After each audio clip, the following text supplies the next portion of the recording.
I never thought I'd return to the Himalayas, not after what happened on that mountain 7 years ago. The guilt doesn't fade with time like people promise it will. It settles into your bones, becomes part of your breathing, colors every sunrise you're alive to see when someone else isn't. I was celebrated once, you understand. Magazine covers, sponsorship deals, the kind of mountaineer whose name meant something in the circles that measure human ambition against impossible peaks. But all of that ended the day I descended alone, when Marcus didn't come back with me, when I left him somewhere in that endless white expanse because survival demanded I choose myself. They called it tragedy. I called it what it was. And I've been carrying that weight ever since, through every sleepless night, through every moment I've tried to convince myself I made the only choice available. But the mountain never stopped calling, whispering through my dreams with Marcus's voice. And recently, those whispers became impossible to ignore. The rumors reached me through channels I'd long abandoned, climbers' forums and expedition reports I'd sworn off reading. Stories filtering down from Sherpa communities, impossible accounts that defied logic and reason. Climbers vanishing in storms only to be found weeks later, miles from where they disappeared. Alive but changed, speaking of being carried through the darkness. Bodies discovered in places they had no right to be, arranged with inexplicable care, preserved as if someone had been watching over them. The reports were dismissed as altitude sickness, as the desperate myth-making of traumatized survivors, but I recognized something in those stories that made my chest tighten. There was a pattern in the chaos, a presence moving through the mountains that the rational world refused to acknowledge. I told myself I was coming back to find closure, to make some kind of peace with the place that had taken everything from me. But truthfully, I think I was looking for redemption, or perhaps permission to finally believe in something beyond the cruel mathematics of survival. The flight to Kathmandu felt like moving backward through time, retracing steps I'd promised myself were behind me forever. Every mile closer to those peaks brought memories flooding back with visceral intensity. The weight of the pack on my shoulders, the bite of thin air in my lungs, the particular silence that exists above a certain altitude where the world feels both infinite and suffocating. I avoided eye contact with other climbers in the airport, those bright-eyed adventurers who still believed mountains were just obstacles to be conquered, who hadn't yet learned what the high places take from you. My hands shook as I sorted my gear in the hotel room, and I caught my reflection in the mirror looking older than my years, haunted in ways that had nothing to do with lack of sleep. I'd prepared a cover story about documenting climate change effects on glacial formations, something official sounding that would explain my presence, but I knew the real reason I'd come, even if I couldn't say it aloud yet. The trek to the remote village took 3 days through terrain that felt both familiar and alien, like returning to a childhood home only to find everything slightly wrong. The paths had changed, the landscape transforming under the weight of years and shifting ice. I passed prayer flags bleached by sun and wind, their colors faded to ghosts of intention, and felt them watching my progress with something like knowing. The village appeared at dusk on the 3rd day, a handful of stone structures clinging to the mountain's base where the safe world ended and the realm of gods and monsters began. Smoke rose from cooking fires into air so clear it hurt to breathe, and I could see the summit far above, that familiar knife-edge ridge where everything had gone wrong. The villagers regarded me with careful neutrality, recognizing perhaps what I was before I'd even spoken. A returning pilgrim, a man with unfinished business, someone the mountain had marked but not yet claimed, and I knew, standing there in the fading light with the peaks turning gold and then shadow, that I'd crossed a threshold I couldn't uncross, that whatever I'd come here to find was already waiting for me in the heights.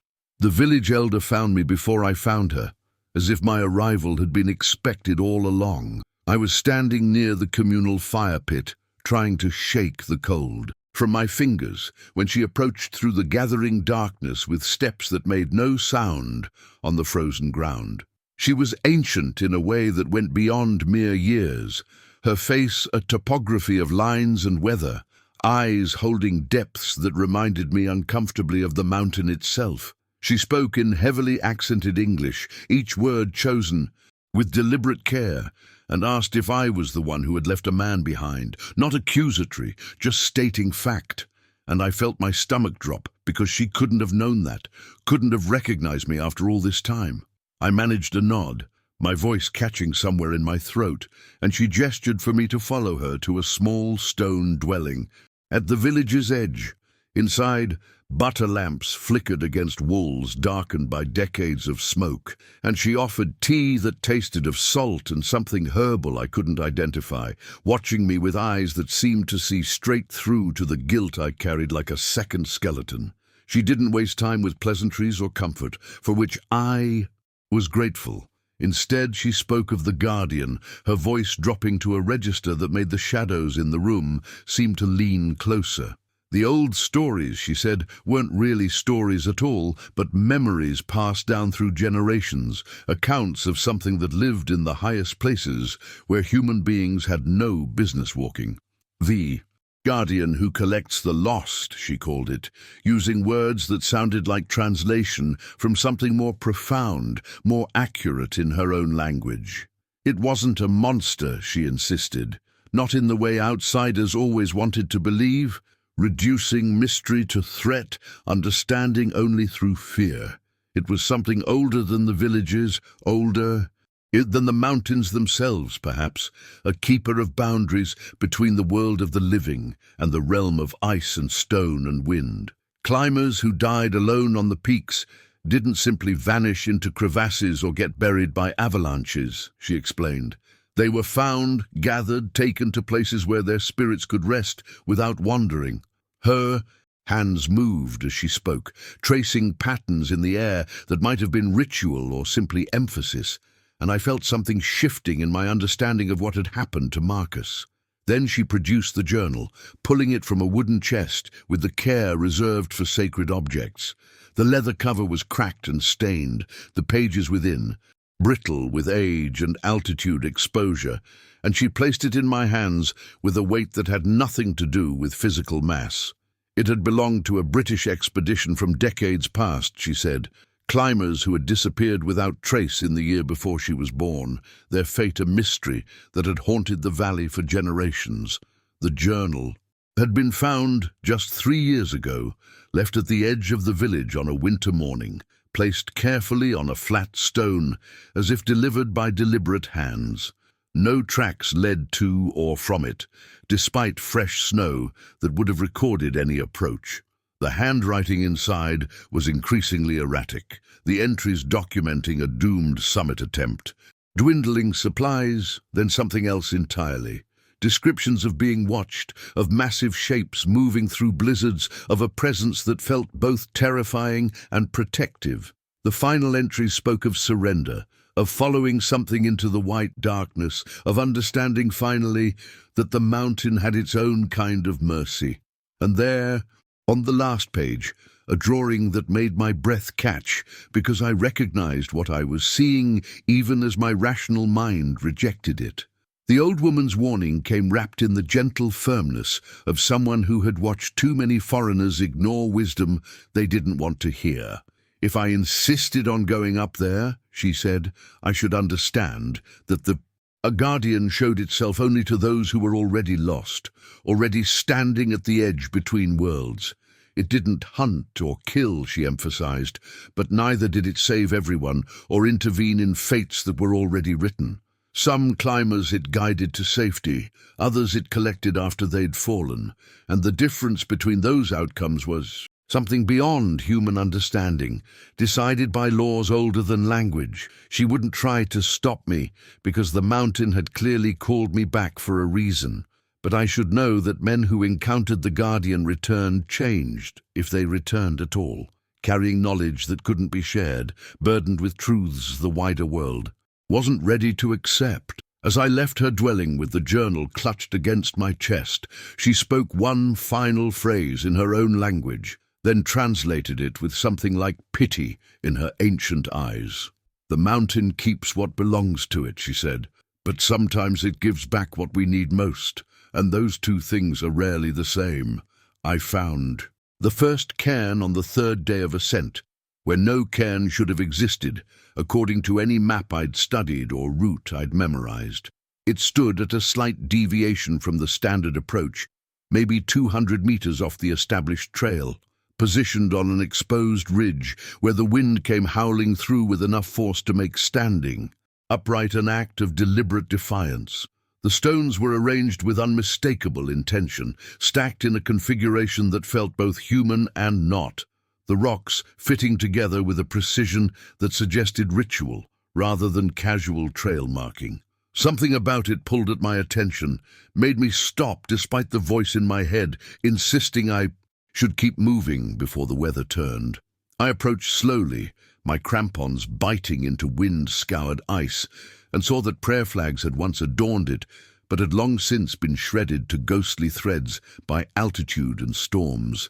At the base, partially buried in granular snow, I found a tarnished climbing carabiner of a design I recognized from decades past, and checking my records that night, I confirmed what I'd already suspected. A German climber had disappeared at this exact elevation, his body never recovered, his fate absorbed into the mountain's long catalogue of unsolved losses. The second cairn appeared the following afternoon, and with it came the unmistakable sense that I was being shown something, led along a breadcrumb trail laid out by intelligence rather than coincidence.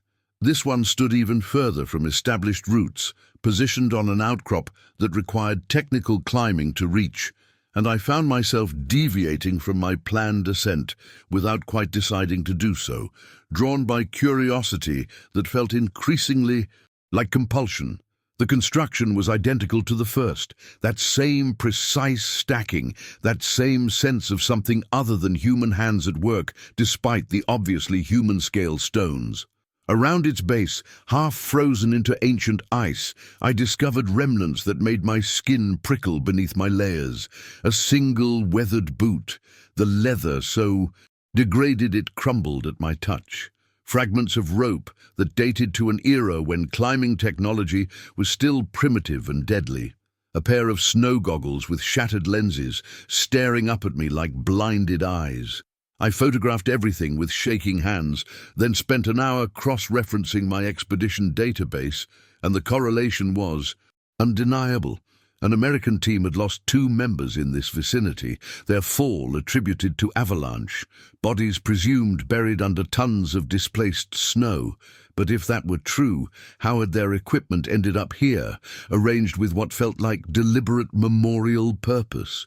By the time I reached the 5th cairn, the pattern had become impossible to dismiss as coincidence or natural formation, and I spent the evening in my tent plotting the locations with increasing disbelief. They formed a geometric arrangement when viewed from above, a spiral or perhaps an arrow pointing deeper into a section of the mountain that local Sherpas had always considered forbidden territory, a zone avoided not for technical difficulty, but for reasons that lived in story and superstition. Each marker corresponded precisely to a documented disappearance, spanning decades of climbing history, creating a map of tragedy that no human agency could have assembled because no single person could have known all these locations, witnessed all these losses. I stared at my chart until my headlamp batteries began to dim, tracing the implications with a finger that wouldn't hold steady. Something had been present for all of these deaths, or had found them afterward, and had marked them with intention that spoke of memory and purpose. The journal from the old woman lay beside me, and I reread the final entries with new understanding. The dead climber's words about being watched and guided, taking on dimensions I hadn't allowed myself to consider. Outside my tent, the wind carried sounds that might have been ice shifting, or might have been something else entirely, something large moving through the darkness at an elevation where nothing should. Survive, and I lay awake, knowing I had already decided to follow where the cairns led, rational thought surrendering to the pull of mystery, and the desperate hope that Marcus might rest somewhere at the end of this strange pilgrimage. The sixth cairn appeared in morning light, filtered through high clouds, and with it came the final confirmation that I was no longer following my own route, but one laid out for me by design beyond my comprehension. It stood at the threshold of a col I'd never intended to cross, positioned like a gateway or warning, and beyond it, the mountain's geography shifted into territory that felt untouched by the decades of commercial expeditions that had turned other. Slopes into highways of ambition and trash. The air itself seemed different past that marker, cleaner somehow, charged with a quality that made my skin tingle and my thoughts sharpen into unusual clarity. I stood there for long minutes, understanding this was a decision point, that crossing this threshold meant abandoning the familiar world of GPS, coordinates and satellite communication, and entering somewhere older, governed by rules I didn't understand. The guardian who collects the lost, the elder had called it, and standing there with wind tearing at my jacket and the cairn pointing the way into forbidden country, I finally allowed myself to believe that something impossible might be true. I stepped past the marker with my heart hammering against my ribs, and the mountain seemed to exhale around me, accepting my presence or perhaps claiming it, drawing me deeper into mystery with each footfall that took me further from the world I knew and closer to truths that waited in the ice and stone ahead. The whiteout came without warning, as they always do at altitude, where weather systems materialize from clear sky like malevolent spirits, answering some unheard summons. One moment, I could see 50 meters ahead to where the ridge continued its upward arc, and the next, I was enveloped in total sensory deprivation, the world erased into howling white static that disoriented me so completely I couldn't distinguish up from down. I dropped to my knees immediately, training overriding panic, knowing that to walk blind in these conditions was to step off an edge you'd never see coming.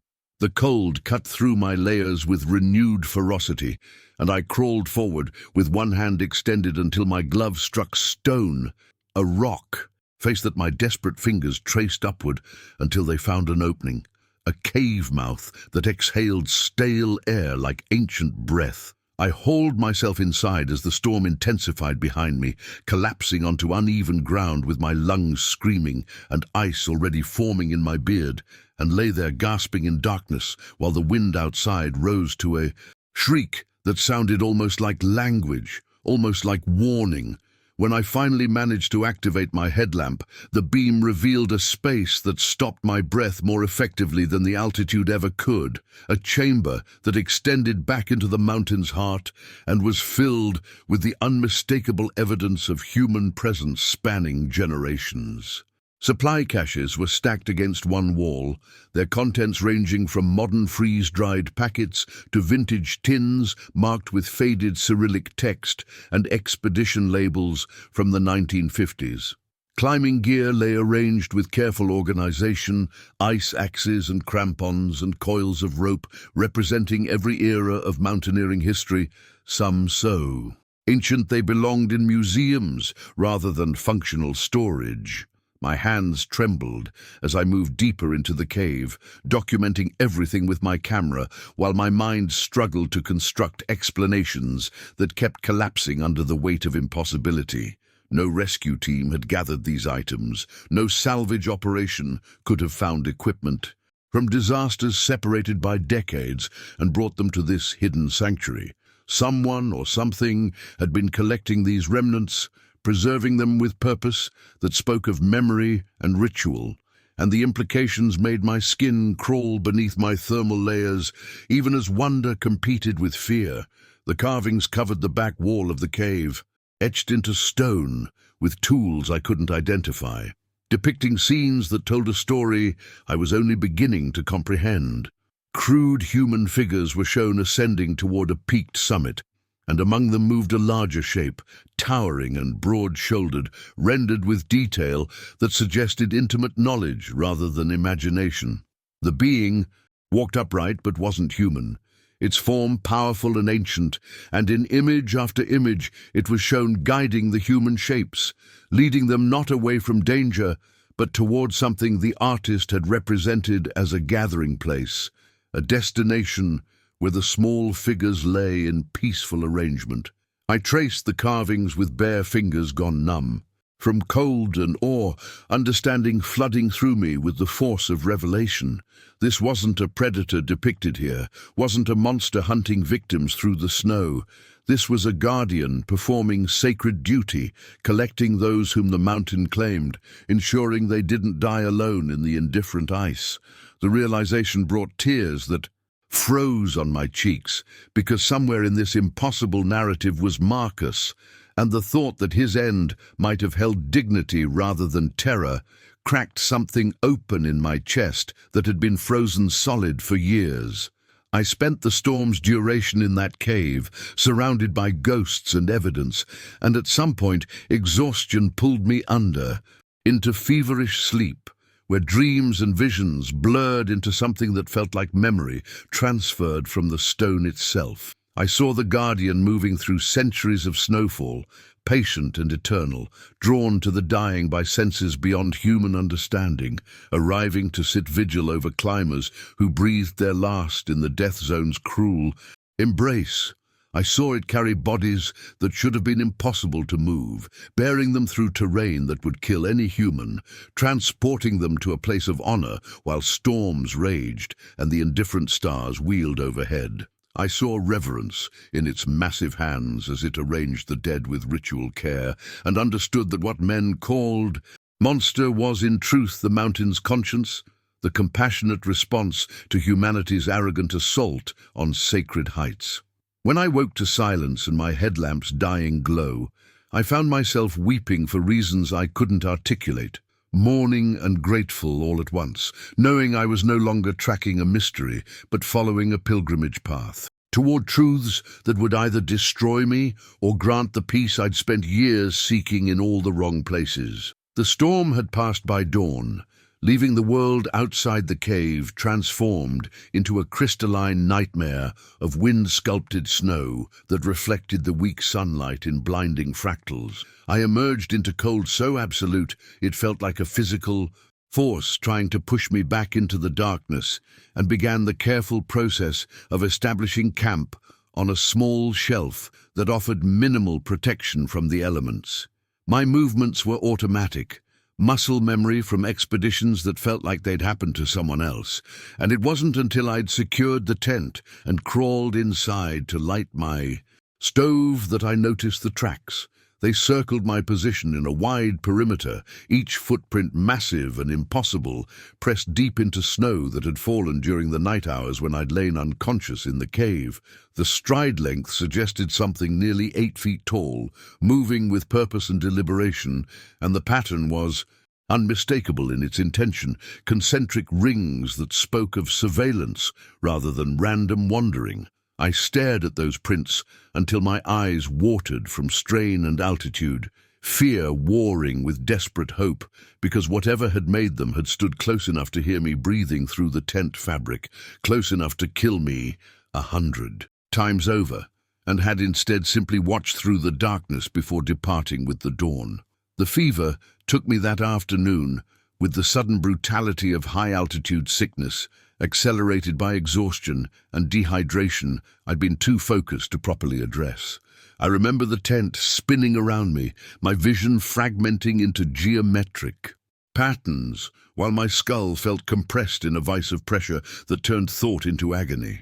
My hands had gone black with frostbite I hadn't noticed acquiring, the fingers swollen and useless, and some distant part of my mind understood I was dying in exactly the way I'd always feared, alone and helpless while my body betrayed itself at altitude.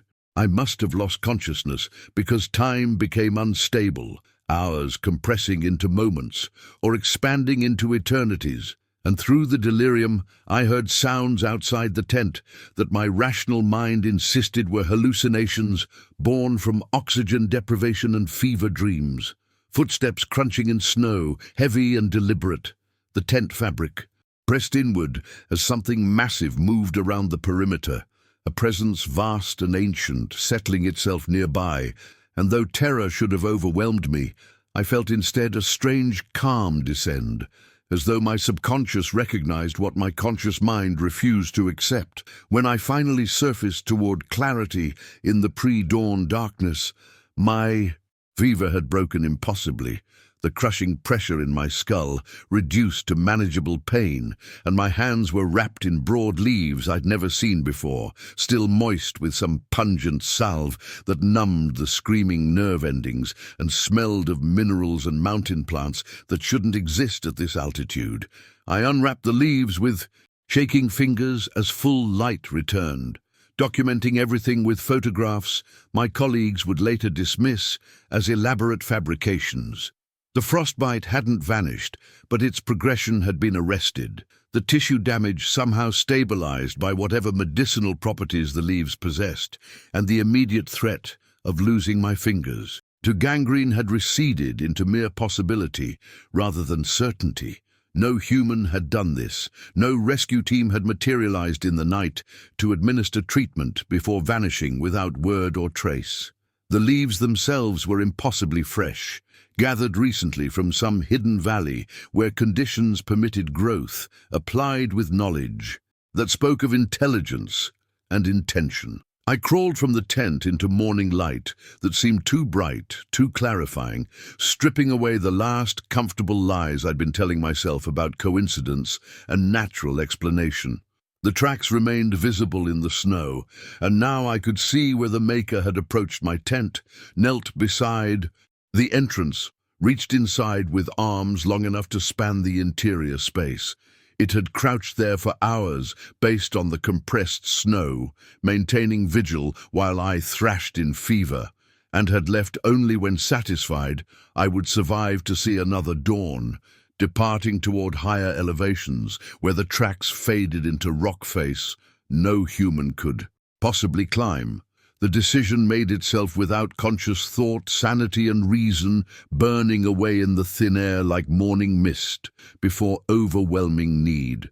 I broke camp with methodical efficiency, despite my bandaged hands, packed only essentials, and began following those impossible tracks toward terrain every rational instinct screamed to avoid. The prints led upward through ice fields and across crevasse systems that required desperate faith to navigate, always staying just visible enough to guide without becoming easy, testing my commitment with every brutal meter gained. I should have turned back 100 times, should have descended while descent remained possible, but the pilgrimage momentum had taken hold with religious fervor, driving me forward into forbidden territory where the air grew thin enough to. The hidden valley revealed itself not through dramatic unveiling but through gradual recognition, reality shifting by degrees, until I stood in a place that couldn't exist, according to every map and survey ever conducted of this region. The descent from the ridge had taken hours of technical climbing that my damaged hands barely managed, following those massive tracks down a chimney of rock into a geological impossibility sheltered by peaks that created their own microclimate. Where there should have been only ice and stone, I found instead a bowl of protected space where ancient rhododendrons grew in twisted profusion, their bark scarred by centuries of survival, and the ground beneath the snow cover held the promise of soil rich enough to sustain life. The air here felt different against my face, thicker somehow despite the altitude, carrying scents of growing things and mineral springs that spoke of geothermal activity warming the valley from below. Steam rose in gossamer columns from vents scattered across the landscape, creating pockets of relative warmth where vegetation clustered in defiant green,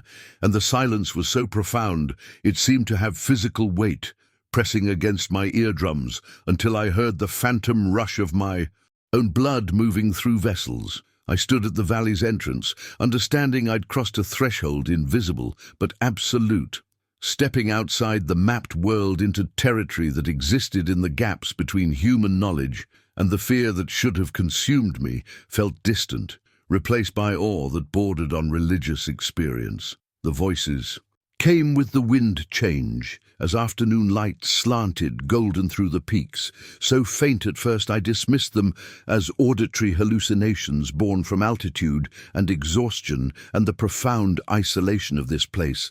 But they persisted and grew clearer, not words in any language I recognized, but melodic sounds that rose and fell with harmonic complexity, suggesting purpose rather than accident, human throats producing music that predated anything I'd encountered in expedition research or Sherpa tradition. I followed the sound deeper into the valley, my boots crunching through crust snow, while my camera hung forgotten around my neck, documentation suddenly feeling like violation of something sacred that demanded witness without record. The singing seemed to come from everywhere and nowhere, carried on currents of warming air that moved through the valley in patterns that felt choreographed by geological forces beyond comprehension, and I realized with creeping certainty that I was hearing echoes, voices trapped and preserved by acoustic properties of the rock formations and released only when conditions aligned precisely. How many expeditions had approached this valley without discovering it? How many climbers had passed within meters of this entrance while weather or timing or simple chance prevented revelation? And what did it mean that I'd been permitted to find what others had missed for generations? The melody rose toward crescendo as I reached the valley's heart, where the thermal vents created a clearing free of snow, steam wreathing ancient rock formations that bore the unmistakable marks of deliberate shaping. Weathered carvings that depicted figures ascending toward peaks while something vast watched over their progress with postures suggesting protection rather than threat. I made camp there as the sun descended, pitching my tent among stones that had witnessed ceremonies I could only imagine, and as darkness gathered, the temperature remained impossibly mild, heated by earth forces that made this pocket of survival possible in a landscape dedicated to death. The singing continued through the evening, sometimes fading to whispers and sometimes swelling to choruses that raised the hair on my neck and arms, and I understood with dreamlike clarity that I was hearing the voices of those who died on these peaks, their final breaths or prayers or songs somehow captured and preserved by whatever forces made this valley possible. Not ghosts in any traditional sense, but acoustic fossils, sound waves trapped in quantum states or geological matrices that released them cyclically when atmospheric conditions achieved precise thresholds, a natural recording medium that had collected decades or centuries of human presence and suffering and transcendence. I wept listening to them, tears freezing on my cheeks despite the relative warmth, because somewhere in that chorus might be David's voice, the partner I'd failed to save, calling out in his final moments before the mountain took him. The valley had become a memorial, not built by human hands, but created through deep time and accident, a sacred space where the lost were remembered by the mountain itself, and I understood that everything had been leading me here, every cairn and carving and impossible rescue, guiding me toward revelation that would either destroy or remake my understanding of what these peaks truly meant.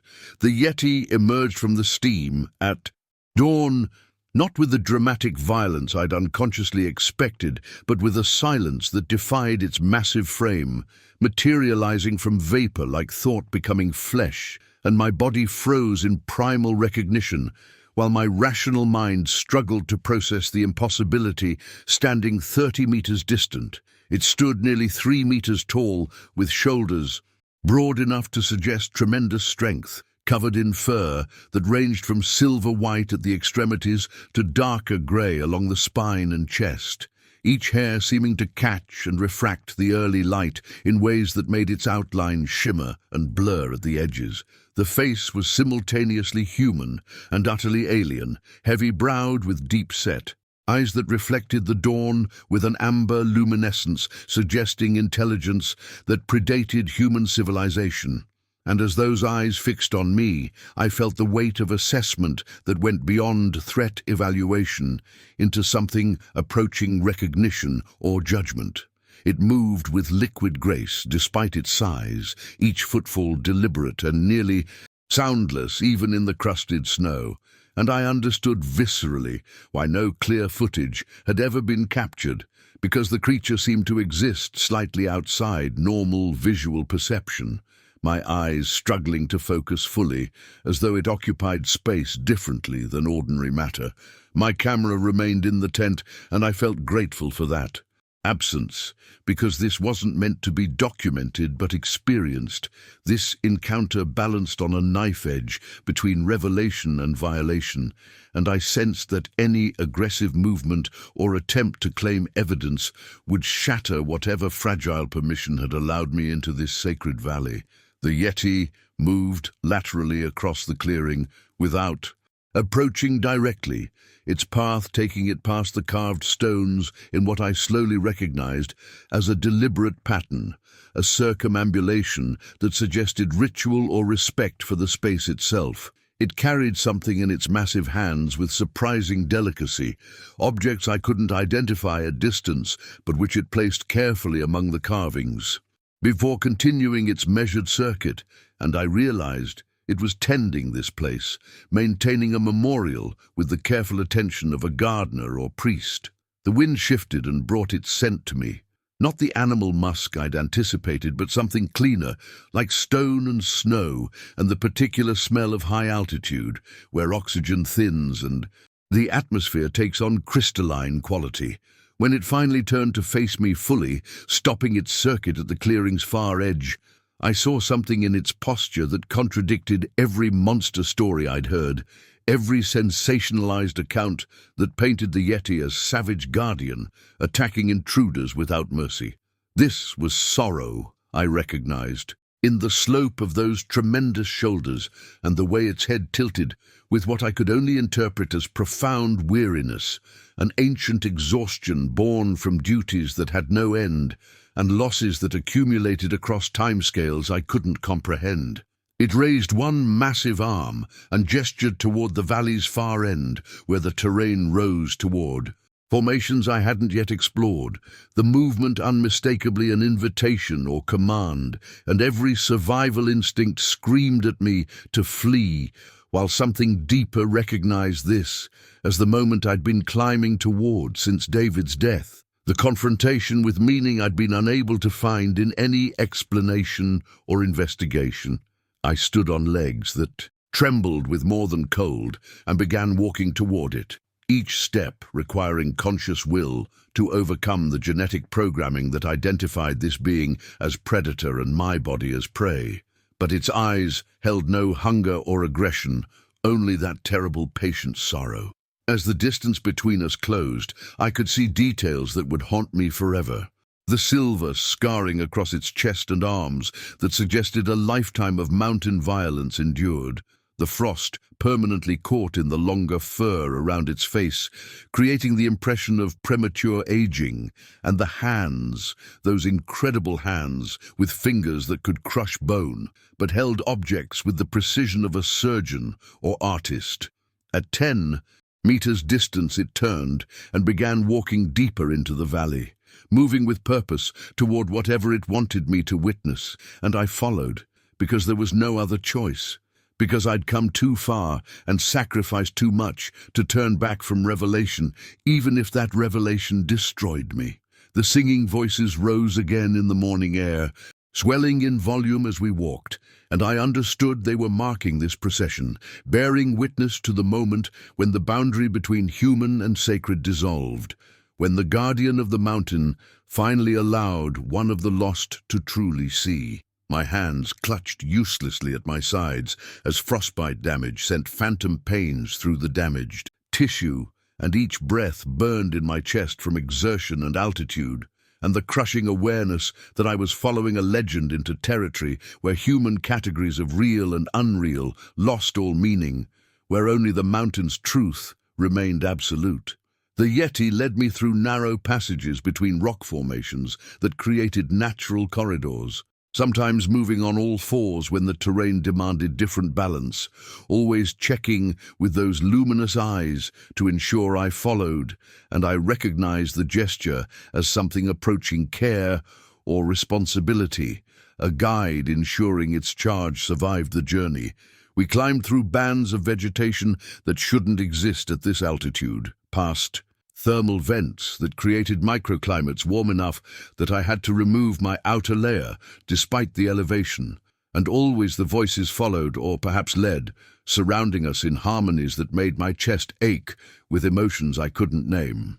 After an hour, we emerged onto a plateau, protected on three sides by rock walls that formed a natural amphitheater, and in the center of this space I saw what the Yeti had been guarding, what it had killed and bled and endured centuries of isolation to protect, and my knees buckled under the weight of understanding.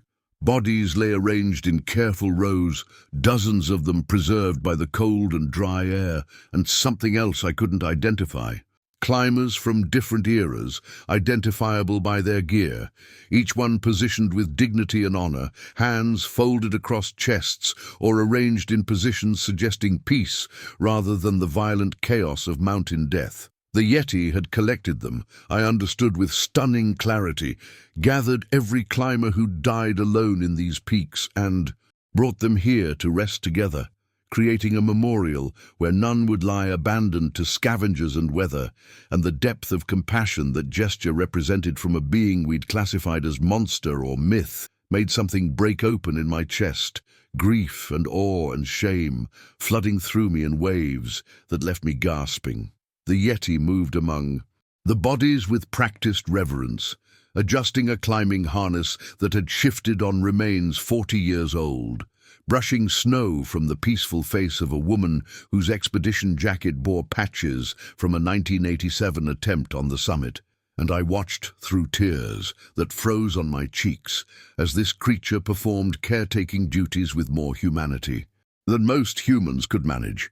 Each body had been positioned to face the sunrise, I realized, arranged so the first light would touch them as it touched the living world, a detail so thoughtful and intentional that it shattered every assumption I'd constructed about intelligence and soul, and what separated sacred from savage. The singing voices swelled louder, and I understood finally that they weren't wind or auditory hallucination, but something older.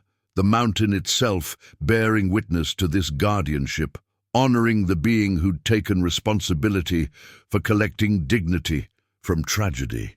The Yeti paused beside a climber whose modern gear suggested recent death, someone who'd vanished, perhaps within the last year, and adjusted the position of hands with infinite gentleness before turning those amber eyes toward me.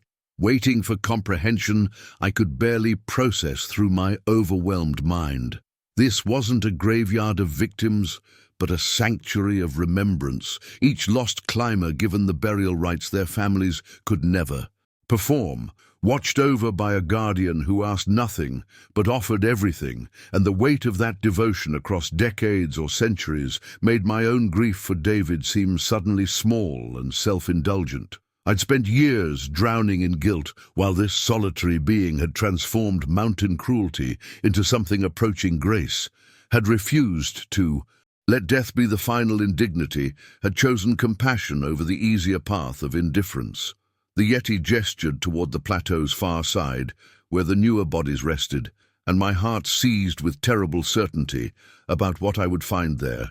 Who would be lying in that sacred earth waiting? I walked forward on legs that threatened to collapse, passing climbers from expeditions I recognized from historical accounts, legendary disappearances that had sparked searches and speculation and ultimately resignation, all of them here together in impossible peace. Some wore gear so old it had nearly disintegrated, hemp ropes and leather boots from attempts in the early 20th century, while others carried equipment that had been cutting edge only seasons ago, the timeline of mountain ambition displayed in artifacts of the dead. The Yeti followed at a respectful distance, allowing me privacy for whatever reunion or reckoning approached, and I felt gratitude toward this creature that surpassed any emotion I'd experienced.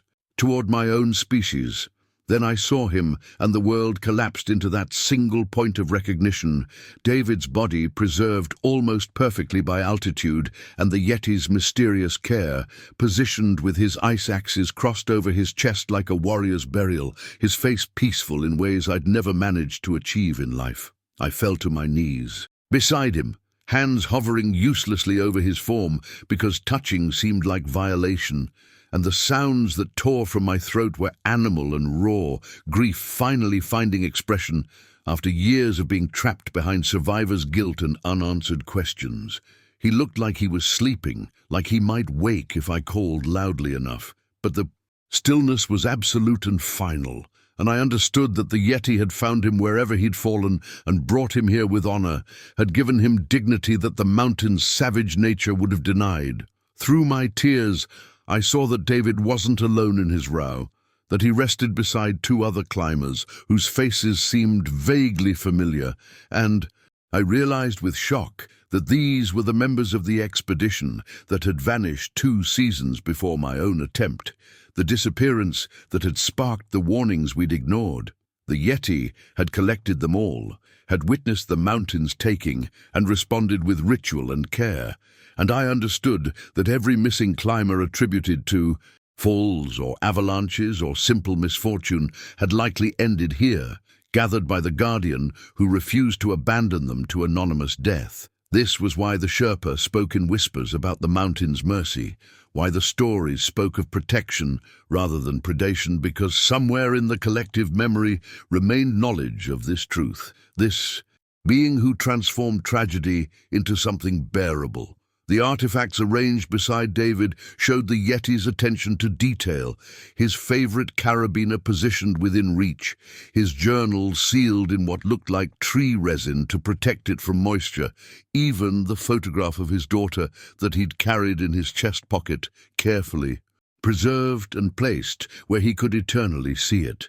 That final detail broke something fundamental in me because it revealed intelligence and empathy operating at levels that demanded recognition as consciousness, as personhood, as sacred responsibility willingly embraced, and I wept not just for David, but for this lonely guardian who'd witnessed so much death and responded with love. The Yeti approached slowly and placed one massive hand on my shoulder, the touch surprisingly gentle despite the strength that could crush stone, and the gesture communicated across the boundary of species what words never could: acknowledgement of grief and solidarity in loss, and permission to mourn fully in this place of honored dead. I looked up into those ancient eyes and saw reflected there the accumulated sorrow of decades, every climber collected and tended, every family left wondering, every ambition ended on these slopes, all of it carried by a being who could have simply hidden in the peaks, but instead chose service and ceremony and endless vigil. The singing voices rose in harmonies that sounded like benediction, like the mountain itself offering comfort, and I understood that I'd been brought here not for answers or closure, but for witness, to see what the Yeti had built from fragments of human tragedy, and to carry that knowledge back to a world that would never believe, but might. Somehow benefit from one more person understanding that compassion existed in forms we'd never imagined.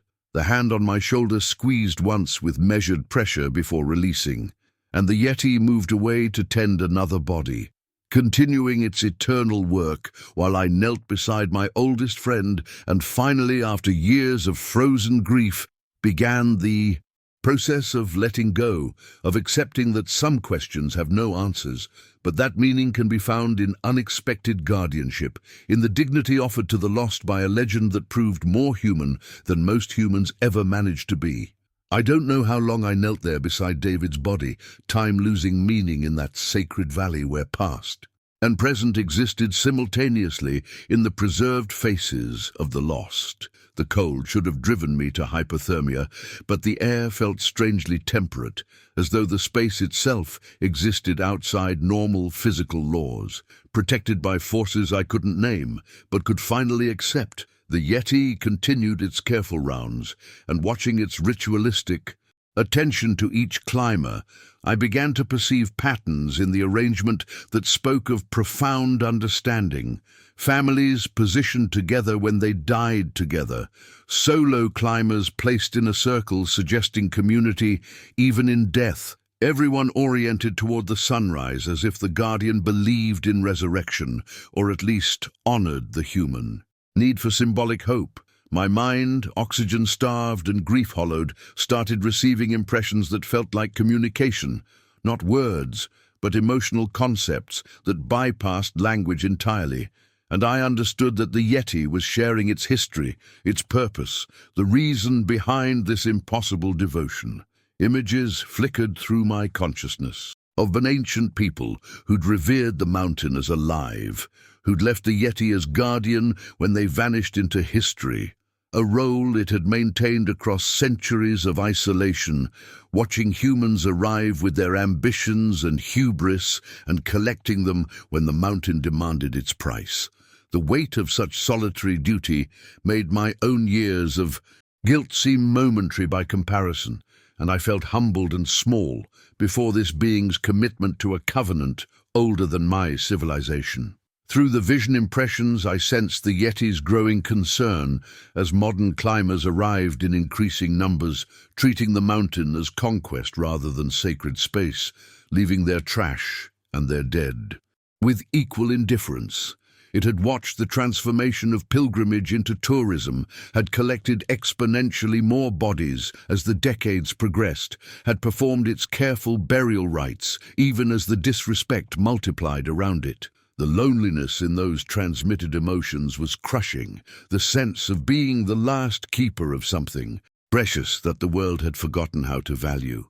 Continuing tradition, not from obligation, but from love, for both the mountain and the flawed humans who challenged it. I understood that the Yeti didn't hate climbers despite what we'd done, didn't see us as invaders but as lost children who'd forgotten the old ways, and its sorrow stemmed from witnessing our disconnection from the sacred, our inability to recognize that some places demanded reverence rather than conquest. The grief I'd carried for David suddenly expanded into something larger, mourning not just my partner, but the collective human failure to approach the world with appropriate humility, to understand that not everything exists for our achievement or Instagram glory. The Yeti had seen this degradation across its long guardianship and still chose compassion, still collected our broken bodies and gave us dignity we hadn't earned. And that generosity of spirit felt like judgment and grace combined. The impressions shifted to show me David's final moments, not through images, but through emotional truth. And I experienced his fall not as the abandonment I'd imagined, but as simple misfortune, a failed anchor point, and gravity's inevitable pull. Nothing I could have prevented even if I'd been closer or more attentive or better skilled. The Yeti had found him quickly, had somehow sensed death on the mountain, as it always did, and had carried his body across impossible terrain to this sanctuary before scavengers could claim him, had arranged him with the honor due a warrior who'd challenged the sacred and lost with courage. In those transmitted memories, I felt the Yeti's own sorrow at finding yet another climber, its weariness at the endless cycle of human ambition and mountain indifference, but also its determination to continue its work regardless of cost, to ensure that no one died alone or unmourned on its watch. The vision showed me that this was love, not the romantic or familial versions humans obsessed over, but something purer. Love as action without expectation of return, as service without audience or appreciation, as commitment maintained across centuries for its own rightness rather than external reward. I understood finally that I hadn't been brought here to find David, but to witness this truth, to carry knowledge of authentic devotion back to a world drowning in performative compassion, and the responsibility of that witness settled into my bones alongside the cold. When the visions faded, I found myself standing rather than kneeling, the Yeti waiting patiently nearby with something held in its massive hands. And as I approached, it offered me David's journal, the one artifact it had preserved that belonged with the living rather than the dead. Taking it felt like acceptance of a covenant, an unspoken understanding that I would honor what I'd witnessed here, not by exposing it to exploitation, but by allowing the knowledge to transform how I moved through the world. The Yeti's amber eyes held mine for a long moment, and in that gaze I saw acknowledgement of my transformation, permission to grieve and release, blessing for the descent that awaited. Then it turned back to its eternal work, dismissing me with the same gentle finality it must have applied to sending the spirits of the dead toward whatever came next. And I knew with absolute certainty that I would never return to this valley, that this moment existed outside normal time and would seal itself behind me, like a dream too sacred for repeated visiting. The descent took 3 days that felt like passing between worlds, the mountain releasing me gradually, as though testing my worthiness to carry its secrets back to the realm of the living. I moved through the whiteout conditions with inexplicable confidence, finding cairns that appeared exactly when I needed them, discovering shelter in rock formations I hadn't noticed on the ascent, as if the Yeti's guardianship extended to seeing me safely off the sacred heights. David's journal stayed pressed against my chest beneath my layers, its weight negligible but its presence enormous, a responsibility that grew heavier with each descending step as I considered what I would say and what I would protect with silence. The elderly Sherpa woman was waiting when I stumbled into the village, her expression suggesting she'd known the exact moment I would arrive.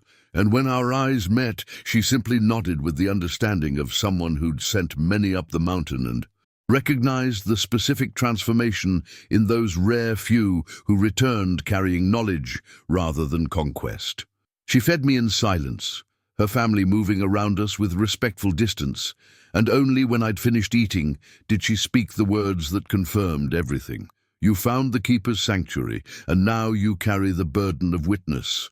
As others have before you, as others will after, each generation needing someone to remember what we're losing. I wanted to ask how she knew, wanted to demand explanations for what I'd experienced, but her ancient eyes held answers too complex for language, and I understood that some knowledge transferred through experience rather than explanation, that I'd joined a lineage of witnesses stretching back centuries, bound by unspoken oaths to protect rather than exploit. Returning to the climbing community felt like visiting a foreign country whose customs had become incomprehensible, their conversations about routes and records and sponsorships sounding hollow against my memories.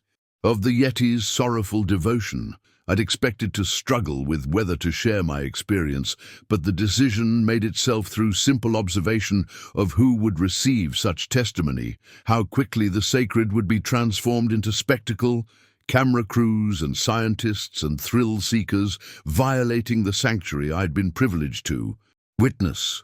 I kept David's journal, but told no one of its origin, reading his final entries in private and finding in them the same awe and humility that had overcome me. His last words describing a presence he'd felt on the mountain that seemed aware and watchful, wondering in his final paragraph whether humans had the relationship backward, whether we were the guests being tolerated rather than the conquerors we imagined ourselves. His insights gave me language for my own transformation, and I began writing not expedition reports, but philosophical essays about humanity's relationship with wild spaces, publishing them under a pseudonym, trying to plant seeds of reverence without revealing their source. Some readers responded with surprising depth, sharing their own experiences of places that demanded respect, moments when nature had felt conscious and communicating, and through these quiet exchanges, I began to understand my role as witness, not to convince the skeptics, but to offer validation for those who'd already sensed the truth but lacked permission to honor it. Years have passed now, and I live in the foothills where I can see the peaks daily, their snow-crowned heights a constant reminder of what watches from the heights beyond human perception. I guide occasionally, but only for clients who approach mountains with appropriate humility, who understand they're entering sacred space rather than checking off bucket list achievements. And I've turned away more business than I've accepted, because some people aren't ready to meet the mountain honestly, and I won't contribute to the disrespect that burdens the Guardian. Sometimes in winter storms, I stand outside and remember the Yeti moving through the snow. Like a ghost, wonder if it senses me down here in the human world, still honoring our unspoken covenant, still protecting the secret that protects the sacred. I've trained younger guides in what I call the old way, teaching them to read mountains not as obstacles, but as living entities deserving respect, watching for the ones whose eyes show they understand there's more to the lesson than technical skill, passing on the witness tradition without naming it directly, because some truths transfer through demonstration rather than declaration.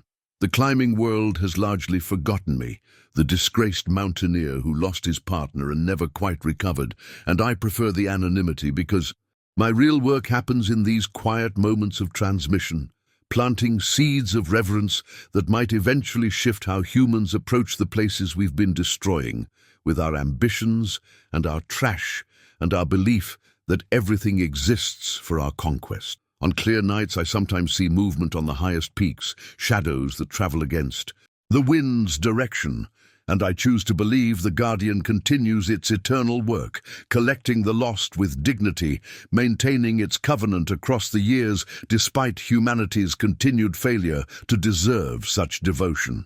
I keep David's journal in a locked box, with instructions that it be cremated with me, unwilling to risk it becoming evidence or artifact, determined that some mysteries remain protected from the exposure that would destroy them. The peace I found in that hidden valley stays with me, not as constant comfort, but as bedrock certainty that the world contains more than materialism acknowledges, that some beings still honor ancient agreements, that love can manifest as service without recognition or end. I was meant to find the sanctuary not to reveal it, but to be changed by it, to return as living proof that transformation remains possible, that guilt can be released and purpose rediscovered and humility learned, even by those who'd lost their way completely. The Yeti gave me back myself by showing me something greater than myself, and I honor that gift through protection rather than exposure, through the work of encouraging reverence in a world that's forgotten how to kneel. Sometimes that feels like failure, like I'm hoarding knowledge that could benefit others, but then I remember the look in the Guardian's eyes and know with absolute certainty that bearing witness means knowing what to share and what to shelter, that not all truth is meant for telling, that some secrets keep themselves sacred through the silence of those who've been trusted with them.